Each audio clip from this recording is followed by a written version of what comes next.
Praise to the lord. ఈరోజు దేవుడు మనకిచ్చినటువంటి వాగ్దానం ఏంటంటే యోహాను సువార్త 14వ అధ్యాయము 23వ వచనం.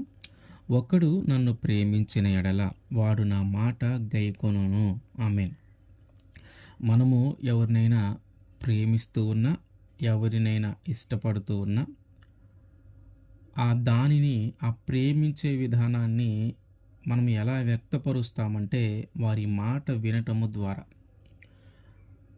వారు ఎక్కడికైనా వెళ్ళమంటే వెళ్ళటం, ఏదైనా చేయమంటే చేయటం, తినమంటే తినటం, కూర్చోమంటే కూర్చోవటం, ఇట్లా వారు ఏదైతే చెప్తూ ఉన్నారో ఆ మాట విని దానిని పాటిస్తే అప్పుడు వారిని మనం ప్రేమిస్తూ ఉన్నట్టుగా ఆ భావాన్ని మనం వ్యక్తపరుస్తాం. పిల్లలు తల్లిదండ్రుల్ని ఇష్టపడుతూ ఉంటారు. పిల్లలు తల్లిదండ్రుల్ని ప్రేమిస్తూ ఉంటారు. కనుక ఆ తల్లిదండ్రులు ఏదైతే చెప్తారో ఆ మాట వీళ్ళు వింటూ ఉంటారు.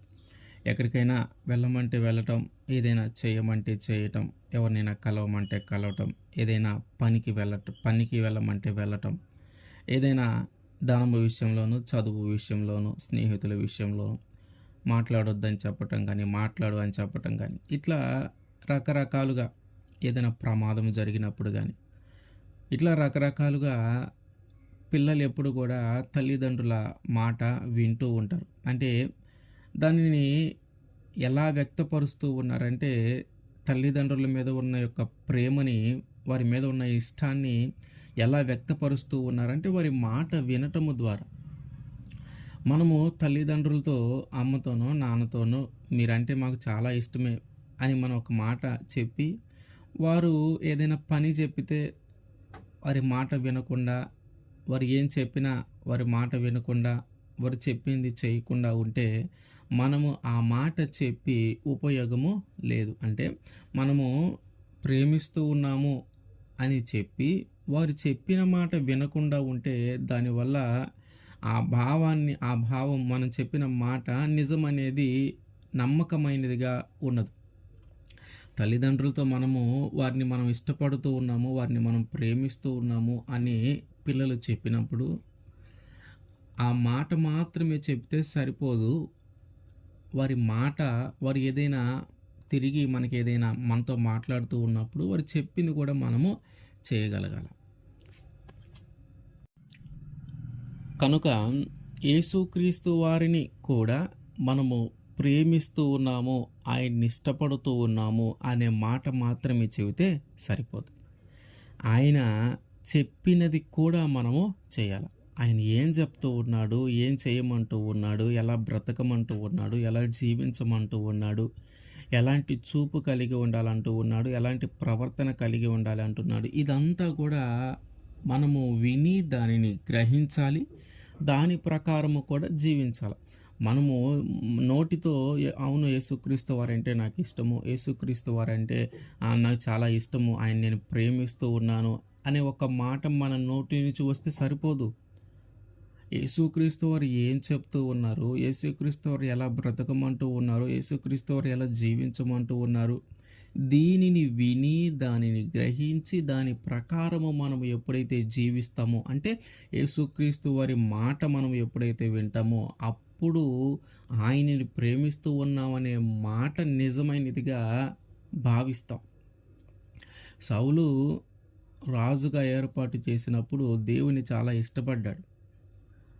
ఎప్పుడైతే ఇజ్రాయేలీల ప్రజల మీద అధికారిగా నియమించాడో, ఇజ్రాయేలీల ప్రజల మీద రాజుగా నియమించాడో అప్పుడు మంచిగానే ఇష్టపడ్డాడు దేవుణ్ణి.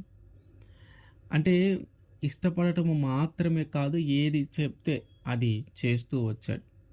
సొలొమోను వచ్చి ఏదైతే చెప్తూ ఉన్నాడో అదంతా కూడా చేస్తూ ఉన్నాడు. కానీ కొంతకాలమైన తర్వాత ఆ మాట అయితే వింటూ ఉన్నాడు, కానీ ఆ చేసే విధానంలో మార్పులు వస్తూ ఉన్నాయి. ఒకటి చేయమంటే వేరేది చేస్తూ ఉన్నాడు. అక్కడికి వెళ్ళి రమ్మంటే అక్కడికి వెళ్ళి ఈయన చెప్పింది కాకుండా వేరేది చేసి వస్తూ ఉన్నాడు. అంటే దేవుని మాట వింటూ ఉన్నాడు, కానీ అంటే ఆయన్ని ప్రేమిస్తూ ఉన్నాను అంటూ ఉన్నాడు కానీ, ఆయన మాట గైకొనట్ల. జస్ట్ వింటా ఉన్నాడు. కానీ, ఆయన మాట ఏంటి? ఎందుకు చెప్పాడు? ఏం చేయమన్నాడు? ఎలాగ చేయమన్నాడు? ఇది ఏమి గ్రహించట్ల. సరే అంటూ ఉన్నాడు. అంటే మాట విని సరే అంటున్నాడు గానీ, దాని ప్రకారము ఆ పనిని చేయలేకపోతూ ఉన్నాడు. దానిని బట్టి ఏం జరిగిందంటే, ఆ తర్వాత సౌలు దగ్గర నుంచి రాజ్యము తీసివేసి దావీదుకి ఇవ్వబడింది. దావీదు విషయము దేవుడు ఏది చెప్తే అది చేసుకుంటూ వెళ్ళాడు. దావీదు దేవుని యొక్క హృదయానుసారుడు. ఆయన హృదయము ఎలా ఆనందపడుతుందో, ఎలా సంతోషపడుతుందో, ఎలా దుఃఖపడుతుందో దావీదుకి తెలుసు. దావీదు గారు దేవుని మాటను విని, దేవుని మాటను గైకొని, దాని ప్రకారము జీవించినటువంటి వ్యక్తి. పైకి మాట వరుసకు దేవుడంటే నాకు ఇష్టము, దేవుడిని నేను ప్రేమిస్తూ ఉన్నాను, ప్రజలందరూ కూడా ఆయన మందిరానికి వెళ్దాము అంటే నాకు సంతోషం కలుగుతుంది అని చెప్పట్ల. పైకి చెప్పట్ల. అది నిజమే. అట్లా అట్లా ఆ మాట అనేది మళ్ళీ నెరవేరుస్తూ ఉన్నాడు. యేసుక్రీస్తు వారి మీద ఉన్న ఇష్టాన్ని ఆయన మాట వినటం ద్వారా దావీదు గారు ఆయన మాట గ్రుడ్డిగా వినటం ద్వారా దావీదు గారు అది నిజము అని తెలియజేస్తూ ఉన్నాడు.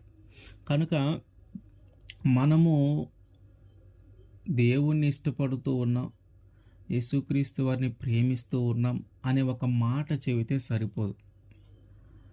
ఆయన మాటను విని, దానిని గైకొని, దాని ప్రకారము ఎప్పుడైతే మనము జీవిస్తామో అప్పుడే మనము ఆయనని ప్రేమించినట్టు. ఆమేన్.